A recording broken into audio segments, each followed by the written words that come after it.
आज हम लोग करेंगे वर्कआउट का एग्जाम्पल नंबर 3, जिसमें कहा गया block of mass 2 kg is pulled up on a smooth incline of an angle 30 degree with the horizontal if the block moves with an acceleration 1 meter per second square.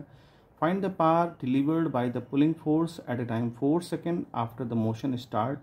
What will be the average power delivered during the 4 seconds after the motion start? तो देखते हैं इस question को करने के लिए सबसे पहले हमें एक डायग्राम बनाना होगा एग्जाम्पल नंबर 3 में।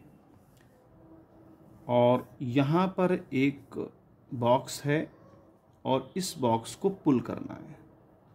तो मान लीजिए पुलिंग फोर्स F है और इसका वेट नीचे की तरफ काम कर रहा है, तो इसके दो कंपोनेंट हो जाएंगे mg cos 30 डिग्री, चूँकि ये 30 डिग्री का है इंक्लाइन प्लेन, और यहाँ पर रिएक्शन फोर्स हो जाएगा, और mg का ये कंपोनेंट mg sin 30 डिग्री दिया है। अब यहाँ कोई फ्रिक्शन की बात नहीं कही गई है, इसलिए हम फ्रिक्शन का यहाँ पर कोई जिक्र नहीं करेंगे। मान लीजिए ये एक्सेलरेशन से ऊपर जा रहा है, तो F से हम क्या करेंगे, minus mg sin 30 degree minus करेंगे, और वो हमें क्या देगा, ma देगा, यानी कि मास इंटू एक्सेलरेशन देगा।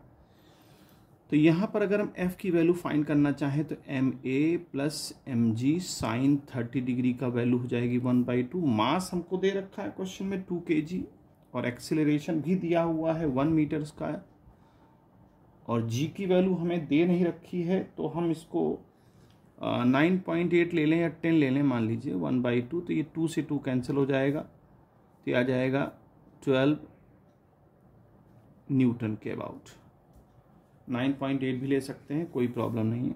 अच्छा, अब इस क्वेश्चन में हमको वर्कआउट निकालना है, कितना वर्क करना पड़ा इस एक्सटर्नल एजेंट को। तो हम ये देखें कि वर्क निकालने के लिए हमें क्या करना पड़ेगा, पावर निकालनी पड़ेगी। पावर के लिए फोर्स इंटू वेलोसिटी निकालनी पड़ेगी, यानी F into V, F into V. तो V निकालने के लिए हमें मानते हैं कि V 4 सेकेंड में कितना ऊपर हुआ। तो देखिए स्टार्टिंग हम मान लेते हैं कि स्टार्टिंग रेस्ट से हुआ, तो u equal to u plus at, तो u तो 0 हो जाएगा, a इंटू टी। अब a यहाँ क्या है हमारा 1 और t क्या है 4, तो आ जाएगा 4 मीटर पर सेकंड की स्पीड ये पा लेता है 4 सेकंड में। उस वक्त पावर क्या बन रही होगी, तो f इंटू वी। तो फोर्स हमारा दे रखा है क्वेश्चन में 12 न्यूटन आया है, वो तो मैं उसका आंसर देख रहा हूँ, 12 न्यूटन आया, और वेलोसिटी हो जाएगी 4, तो 48 वाट की पावर आ गई यहाँ पर। अच्छा, अब चूंकि इसने यहाँ से यहाँ तक कितना डिस्प्लेसमेंट किया है, क्योंकि हमें वर्क निकालना पड़ेगा, तो फोर्स इंटू डिस्प्लेसमेंट होगा। तो वर्क निकालने के लिए F इंटू डी का करना पड़ेगा, तो F तो हमारा मान लीजिए पता ही है, डिस्प्लेसमेंट निकालना पड़ेगा। तो डिस्प्लेसमेंट निकालने के लिए सबसे पहले हम डिस्प्लेसमेंट निकाल लेते हैं। डिस्प्लेसमेंट यानी S is equal to, displacement को S कहेंगे, ut plus half at square. तो हाफ a की वैल्यू हमारी दे रखी है, और t है 4 का स्क्वायर 16, तो 2 8 जा, यानी कि 8 मीटर डिस्प्लेस करेगा ये। अब वर्क निकाल देते हैं, तो वर्क होता है F इंटू डी। तो F हमारा दिया है 12 और डिस्प्लेसमेंट है 8, तो 96 जूल वर्क करना पड़ेगा। अच्छा, तो अब यहाँ पर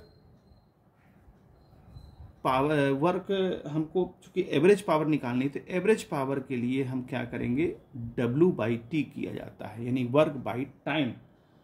तो ये वर्क 96 जूल हो रहा है, और कितने समय में हो रहा है, तो 4 सेकंड में हो रहा है। तो अगर हम इसको डिवाइड करें 4 2 जा, और तो 8 आएगा, 4 4 जा, लगभग जो है 24 वाट के अबाउट आ जाएगा। ठीक है, तो ये हमारा वर्क आया। अब यहाँ कंफ्यूज मत होइएगा, देखिए कंफ्यूज का मतलब ये कि पावर यहाँ एवरेज पावर निकालनी है, तो जो वर्क हुआ है और अपॉन टाइम। यहाँ पावर जो डिलीवर हुई है, यानी कि ये पावर जो इसको ऊपर ले जाने में लगा है, वो पावर हमने निकाली है। तो यहाँ पर जो पावर है ये टाइम के साथ नहीं है, यहाँ पर जो पावर है वो टाइम के साथ है, यानी कि कहने का मतलब ये हुआ कि ये यहाँ एवरेज पावर है। एवरेज पावर जो है टाइम के साथ, मतलब कितना पर सेकंड एवरेज पावर डिलीवर हो रहा है, ये तो टोटल पावर आ गया आपका 48 न्यूटन। एवरेज पावर निकालने के लिए हमको टाइम से डिवाइड करना पड़ेगा। तो दिस इज द आंसर।